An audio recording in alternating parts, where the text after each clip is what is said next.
Urin atau air seni adalah cairan sisa yang diekskresikan oleh ginjal yang kemudian akan dikeluarkan dari dalam tubuh melalui proses urinasi. Ekskresi urin diperlukan untuk membuang molekul-molekul sisa dalam darah yang disaring oleh ginjal dan untuk menjaga keseimbangan cairan tubuh. Urin disaring dalam ginjal, dibawa melalui ureter menuju kandung kemih dan akhirnya dibuang keluar tubuh melalui uretra. Fungsi utama dari urin adalah untuk membuang zat sisa seperti racun atau obat-obatan dari dalam tubuh. Sementara itu, urin dapat menjadi penunjuk dehidrasi. Urin yang sehat terdiri dari produk buangan sisa metabolisme berwarna kuning yang larut dalam air. Semakin banyak air yang kita konsumsi, warna kuning pada urin akan semakin pudar. Sebaliknya, jika urin berwarna kuning pekat, maka hal itu mengindikasikan kita kurang minum atau dehidrasi.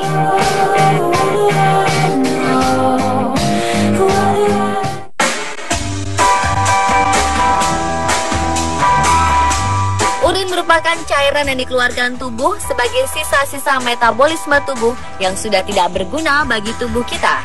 Urin normal biasanya berwarna kuning pucat jernih dan memiliki sifat asam. Di dalamnya terkandung 96% air, garam-garam, sisa metabolisme yang tidak berguna lagi bagi tubuh seperti urea, kreatinin, asam urat, asam hipurat, sisa metabolik hormon, badan keton, dan lain-lain, serta zat-zat yang dikeluarkan dari darah karena kadarnya berlebihan. Urin yang normal tidak mengandung protein dan glukosa. Apabila urin mengandung protein, itu tandanya terjadi kerusakan ginjal pada bagian glomerulus. Jika urin mengandung gula, berarti tubulus ginjal tidak menyerap kembali gula dengan sempurna. Atau ini menjadi indikasi adanya kadar gula berlebih dalam darah.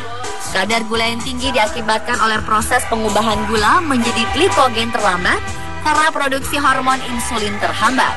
Orang yang demikian menderita penyakit kencing manis atau diabetes mellitus. Warna dan bau tertentu pada urin juga bisa menjadi tanda-tanda adanya sejumlah penyakit dalam tubuh seseorang. Analisis terhadap urin untuk mengetahui kondisi kesehatan dilakukan dengan proses yang disebut urinalisis. Proses tersebut dilakukan untuk mengetahui zat-zat yang terkandung dalam urin.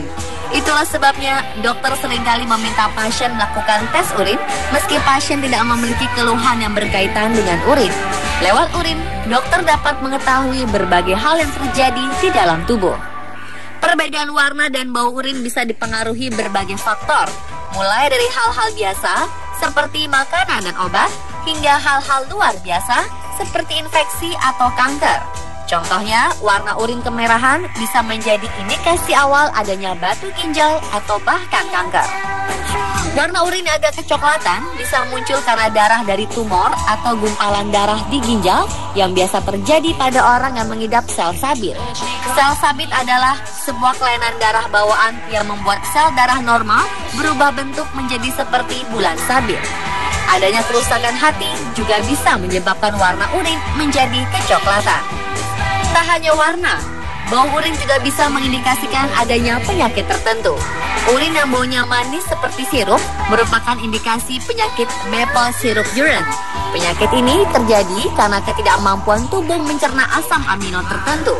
Kondisi ini biasa terjadi pada bayi dan ditindaklanjuti dengan diet tertentu yang harus dimulai sedini mungkin. Di beberapa negara, setiap bayi dites untuk mendeteksi penyakit ini. Urin berbau manis juga bisa mengindikasikan penyakit diabetes yang disebabkan tingginya kadar gula darah.